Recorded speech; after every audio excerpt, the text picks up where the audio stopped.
One reason, maybe if, let's say I want to be, or let's say she goes to my school, Mariam, and I'm Sabah, right? And we haven't talked yet, and we just come to the Muslim club meeting and we don't talk, and we just have the meeting and then we leave, right? As if she was my non-Muslim friend, and we would talk about anything, you know, like, I guess, about anything. Do you think is that maybe, because she has hijab that you feel that she's not going to want to talk to you? Maybe certain topics that we might not be able to talk about, I guess. Maybe people are comfortable talking to non-Muslim friends, I guess. So Mariam, does most of your friends wear hijab? Yes, almost all of them wear. Do you have the same kind of situation, kind of reverse, like you don't really feel comfortable to talk to another Muslim sister who doesn't wear hijab? You feel like that? No, it's like this. I feel it's the same, because I don't feel like hijab is what proves that you're Muslim. It's really how your actions and your intentions and stuff. So it's really how the person acts and stuff that makes you want to talk to them and be their friend. So what kind of suggestion would you give, excuse me, to if you like what she was talking about, Sister Sabah, how to come together? What always works for us is food. If we have like pizza. Food's always good, yeah. So, and just to have like what we do also for non-Muslims, and this also brings other Muslims to the MSA, is for Eid, our celebration, we had like a small party, and also we had a speaker come, talk, and so it brings people for the food, and they also are getting educated at the same time. Okay, well, for those of us who don't know what Eid is, it's the Islamic holiday. After the fasting in Ramadan, we have the Eid al-Fitr, and there's another Eid after the pilgrimage to Mecca. Very good. Any guys have anything else to say? You shouldn't be ashamed of who you are. Just be yourself, you know. It's one big thing that puts Muslim students or people down.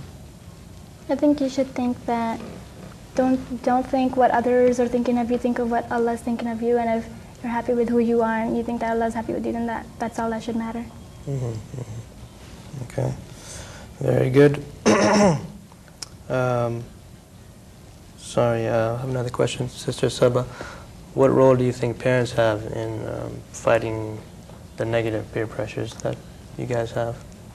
I think a very important role, but most of the times parents forget what we are going through because they're mostly busy with their lives at like work or whatever, and they forget what we are going through in high school or other stuff. They don't realize that, and then when it comes to certain things, they just yell at us or whatever they do. I guess. As in peer pressure or pressure from parents, is that?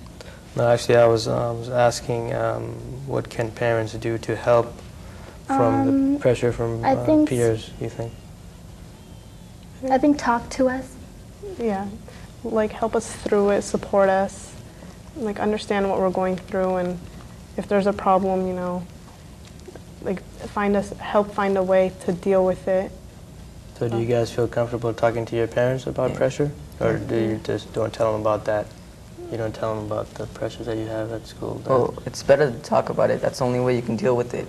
And what parents can do is that they can get involved with the school that you're going to and like be part of the faculty or whatever, and just, like, you know, be there when you're there so that they understand what you're going through and you understand what's going on, and you can like talk to them about it. It's like that's the main way. Okay, very good. Anything else that you guys want to talk about on that? Otherwise, I'm going to have to ask you a question or two if you don't have anything. No? Sister Sabah, anything else? I think parents should treat us as adults and know that we're going through pressures or whatever that are. And I think some parents go like, oh, you're too young or whatever, you know, and they don't discuss it. Yes. So do you think that is it hard for them to relate because maybe they came from a different country, they might not have the same kind of pressures that you have over here?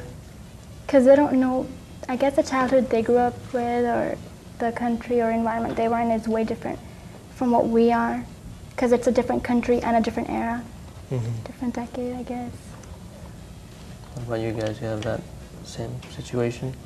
Parents are from came from a our parents came from India, and like they don't they're not acquainted with like school over here, schooling, and it's their first time that they're actually seeing us go to high school. I mean, we're like the only people that actually like go here. Yeah, they always relate to what their childhood was Yeah, like. they compare it like our high school over here and their high school over there. I'd agree to that. My Yeah. parents do that a lot. Where do your parents come from? My parents are from Pakistan. How about your parents? My mom's American. She lived mostly in Texas, and my okay. dad's from Egypt. So do you feel that you have easier Yeah. to relate to your mother about because she knows about? Yeah, she's more familiar. Like she's a convert, so she understands a lot of things. And my dad, you know, he relates to when he was in Egypt, what they did there and stuff. So did your mom give you any kind of advice when you were going to high school or anything, or Yeah. what did she say to you? To always, you know, stand by what you believe in, and don't feel pressured into doing anything that you don't feel is right. Okay, that's very good advice. What about you other guys? Did your parents give you any advice when you were entering high school or entering college for that matter? No. Not really. What about you guys? But they said go out there, get good grades. Yeah. Don't worry about anything Well, they else. support us. And they want to like talk to our teachers about us and like see if we're doing well and like be 100% right behind us. Okay, very good, very good. Okay, you guys have any last minute things you want to talk about before we leave?